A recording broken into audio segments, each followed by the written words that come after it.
आप लोगों को मैं बताना चाहूँगा कि जो एक लोकतंत्र में जो सरकार कार्य करती है, सरकार हमारी जो होती है, सरकारें वो 3 प्रकार से होती हैं। पहले नंबर पर मैं आपको बता दूँ कि पहली जो सरकार हमारी होती है वो स्थानीय सरकार होती है। क्या होती है? स्थानीय सरकार, स्थानीय सरकार होती है। और यदि हम दूसरे नंबर की बात करें तो हमारी जो दूसरे नंबर की सरकार होगी वो राज्य सरकार होगी। कौन सी होगी? राज्य सरकार, राज्य सरकार होगी।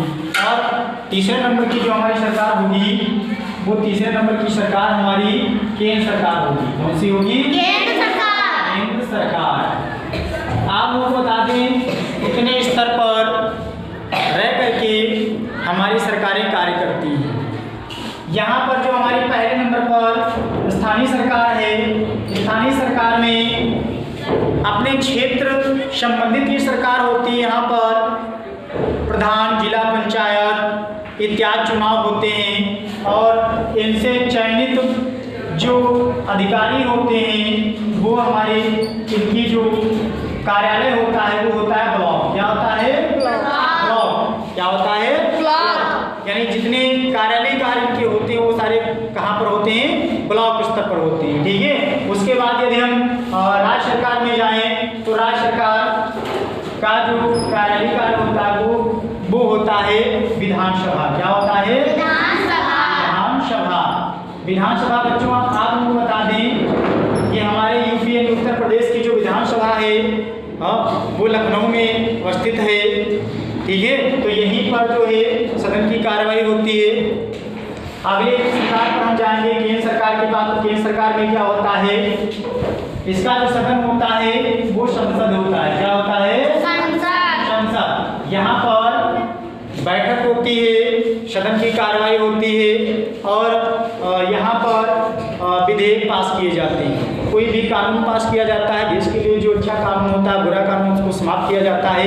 तो आप लोगों को बता दें कि यहाँ जो विधानसभा होता है, विधानसभा में जो हमारा शीर्ष नेता होता है वो मुख्यमंत्री होता है। जैसे कि अपने यूपी में माननीय श्री योगी आदित्यनाथ जी हैं और उधर यदि बात करें तो शीर्ष नेता हमारे माननीय श्री नरेंद्र मोदी जी हैं।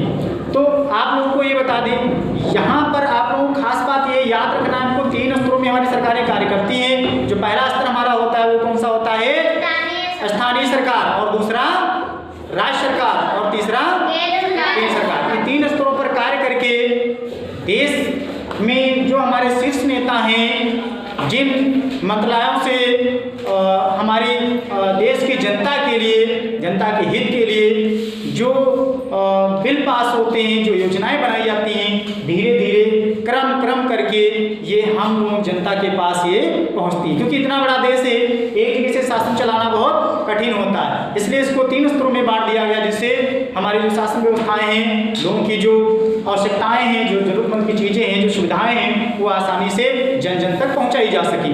तो बच्चों मैं आप लोगों को बता दूं कि जैसे कि आप लोगों ने देखा कि सरकार द्वारा निर्मित जो हमारे राष्ट्रीय यहाँ पर इमारतें होती हैं और राष्ट्रीय सड़कें होती हैं, राष्ट्रीय अस्पताल होते हैं, जितनी भी राष्ट्रीय चीज़ें होती हैं, इन चीज़ों को बनाना, जितने राष्ट्रीय जो है गवर्नमेंट सर्वेंट होते हैं, इन सब के वेतन को देना, इतना बड़ा खर्चा आप लोग सोच रहे होंगे कि सरकार कहाँ से लाती है, सरकार क्या करती है? क्या सरकार कोई खेती किसानी करती है या सरकार खुद कहीं पर कोई नौकर है?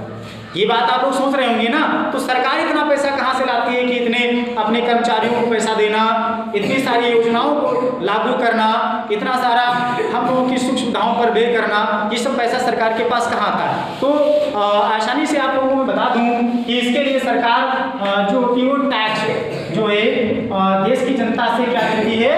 टैक्स। ठीक है। टैक्स के माध्यम से जो सरकार होती है उसको इनकम होती है और हमारे तुम्हारे दिए गए टैक्स से ही हमारे तुम्हारे डेवलपमेंट के लिए सरकार ये पैसा वहन करती है, जिससे 3 स्तरों में कार्य करके वही पैसा वापस हमारे विकास के कार्यों में लग सके और हम देश की जनता का जो उत्थान हो सके। तो उम्मीद रखता हूँ बच्चों कि जो मैंने आज ये सरकारों का स्तर बताया ये आप लोगों को समझ में आया होगा। इसी के साथ अगले नए वीडियो में मिलेंगे। मिलेंगे। तब तक के लिए जय हिंद, जय भारत, जय संविधान।